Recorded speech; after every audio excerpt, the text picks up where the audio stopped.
Wah, sahabat Silimo Katolik yang terkasih, saudara-saudara yang terkasih dalam Kristus, berjumpa lagi dengan saya, Pastor Bartolomeus Richard Pati, di edisi Jumat 27 Desember 2024. Sebelum kita memulai renungan kita satukan segala doa-doa dan harapan kita, dan juga intensi kita persembahkan pada Tuhan. Sebelum kita memulainya, kita tandai diri kita dengan tanda kemenangan Kristus, dalam nama Bapa dan Putra dan Roh Kudus. Amin. Semoga rahmat Tuhan kita Yesus Kristus, cinta kasih Allah dan persekutuan Roh Kudus bersamamu dan bersama rohmu. Marilah kita berdoa. Allah Bapa sumber kebijaksanaan, Engkau mewahyukan kepada kami rahasia sabdamu melalui Santo Yohanes Rasulmu. Kami mohon semoga kami diberi akal budi yang jernih untuk memahami sabda kehidupan yang dengan cemerlang diperdengarkan dalam pewartaan kabar gembira. Dengan pengantin Yesus Kristus Putramu Tuhan kami, yang bersama dengan Dikau dalam persatuan Roh Kudus, hidup dan berkuasa Allah sepanjang segala masa. Amin. Saudara-saudara yang terkasih, sahabat Silimo Katolik, kita siapkan hati dan pikiran kita untuk mendengarkan sabda Tuhan. Tuhan bersamamu dan bersama rohmu. Inilah Injil suci menurut Yohanes. Dimuliakanlah Tuhan.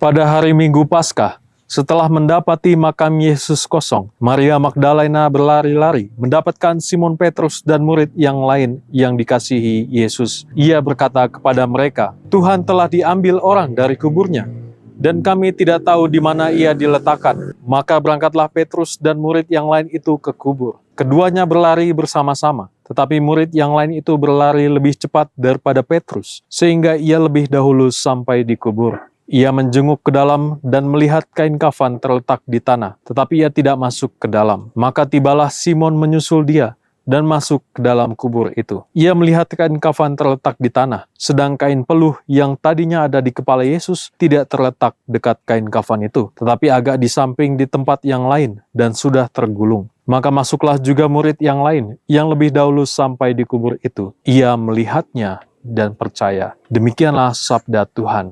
Terpujilah Kristus. Saudara-saudari yang terkasih dalam Kristus, sahabat Silimo Katolik, hari ini kita merayakan pesta Santo Yohanes, Rasul dan penulis Injil. Sebagai seorang murid yang sangat dekat dengan Yesus, Santo Yohanes adalah sosok yang penuh kasih dan memiliki pemahaman mendalam tentang karya keselamatan Kristus. Kita merenungkan bagaimana kita dapat meneladani kasih Allah dalam hidup kita, mengasihi seperti Yohanes mengasihi, dan memahami lebih dalam makna dari hubungan yang intim dengan Yesus. Saudara-saudara yang terkasih, Santo Yohanes sebagai penulis Injil memperkenalkan kita kepada Yesus yang bukan hanya sebagai guru atau nabi, tetapi sebagai Tuhan yang mengajarkan kehidupan yang penuh kasih.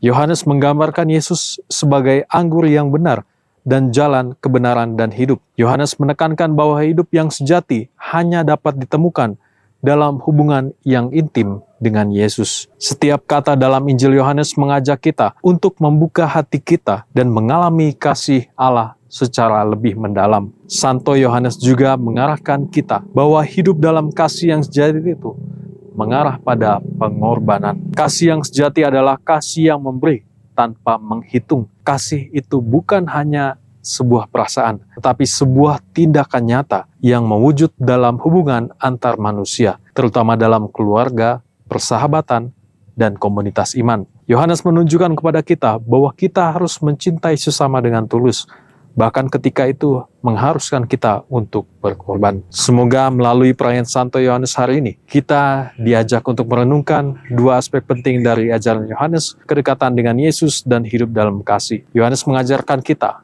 bahwa kasih yang mendalam kepada Yesus tidak hanya tercermin dalam kata-kata kita, tetapi harus terwujud dalam tindakan nyata. Bagaimana kita dapat menanggapi kasih besar Allah yang telah diberikan kepada kita? Seperti Yohanes, kita dipanggil untuk hidup dalam persatuan dengan Yesus dan mewartakan kasih-Nya kepada dunia. Semoga Tuhan memberkati kita sekalian.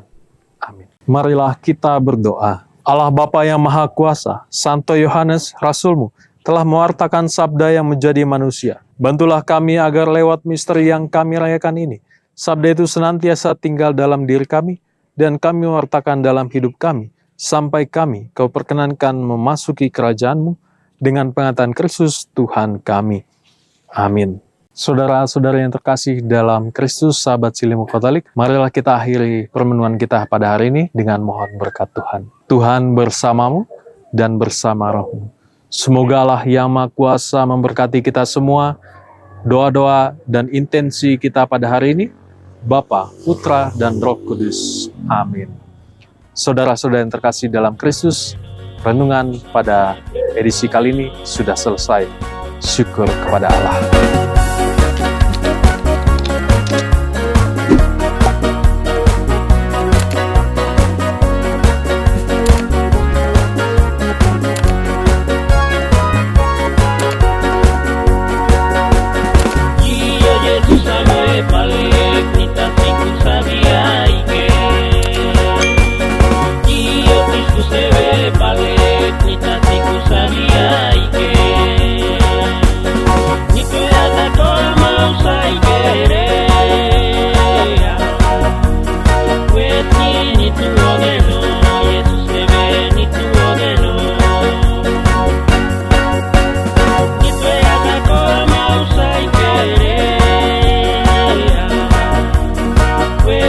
Ni tu